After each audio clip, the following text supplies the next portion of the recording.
നാം നിസ്സാരമായി കളയുന്ന പല ചെടികളിലും ഔഷധ ഗുണങ്ങൾ ഒളിച്ചിരിപ്പുണ്ട്. അതിലൊന്നാണ് മണിത്തക്കാളി. വഴിയിലൊക്കെ ആർക്കും വേണ്ടാതെ വളർന്നു നിൽക്കുന്ന മണിത്തക്കാളിയെ കരിന്തക്കാളി എന്നും മുളക് തക്കാളി എന്നും വിളിക്കാറുണ്ട്. ഈ ചെറു സസ്യം പോഷകസമൃദ്ധമായൊരു പച്ചക്കറിയും ഉത്തമമായൊരു ഔഷധ സസ്യവുമാണ്.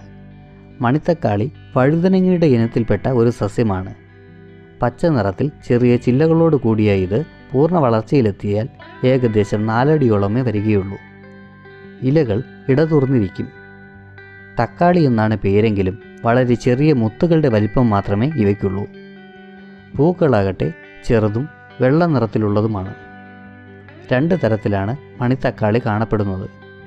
ഒന്നിനെ കായ പഴുക്കുമ്പോൾ ചുവപ്പ് നിറത്തിലും രണ്ടാമത്തേതിനെ കായ പഴുക്കുമ്പോൾ നീല കലർന്ന കറുപ്പ് നിറത്തിലും കാണപ്പെടുന്നു. മണിത്തക്കാളി ശരീരത്തിലെ വിഷാംശത്തെ പുറന്തള്ളുന്നു.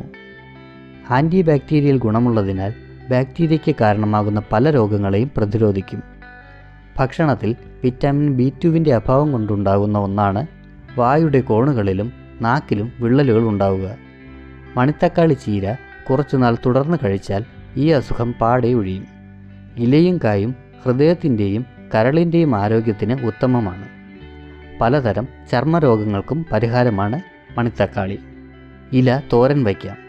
ഇലയും ചെറിയ തണ്ടുകളും ചേർത്ത് ചീര അരിയുന്നത് പോലെ അരിയുക.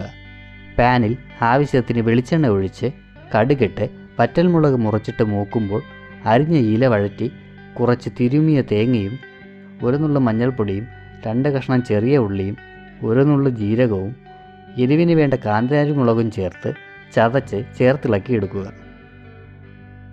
തിപ്പലി, ശർക്കര, തേൻ, മുളക് എന്നിവയോട് ചേർത്ത് മണിത്തക്കാളി ഭക്ഷിക്കുന്നതും മത്സ്യം വേവിച്ചിട്ടുള്ള പാത്രത്തിലോ ചുക്ക് തിളപ്പിച്ചിട്ടുള്ള പാത്രത്തിലോ പാകം ചെയ്ത് ഭക്ഷിച്ചാലും പാകം ചെയ്തതിന് ശേഷം 1 രാത്രി കഴിഞ്ഞ് ഭക്ഷിച്ചാലും ഗുണം വിരുദ്ധമാണെന്ന് അഭിപ്രായമുണ്ട്.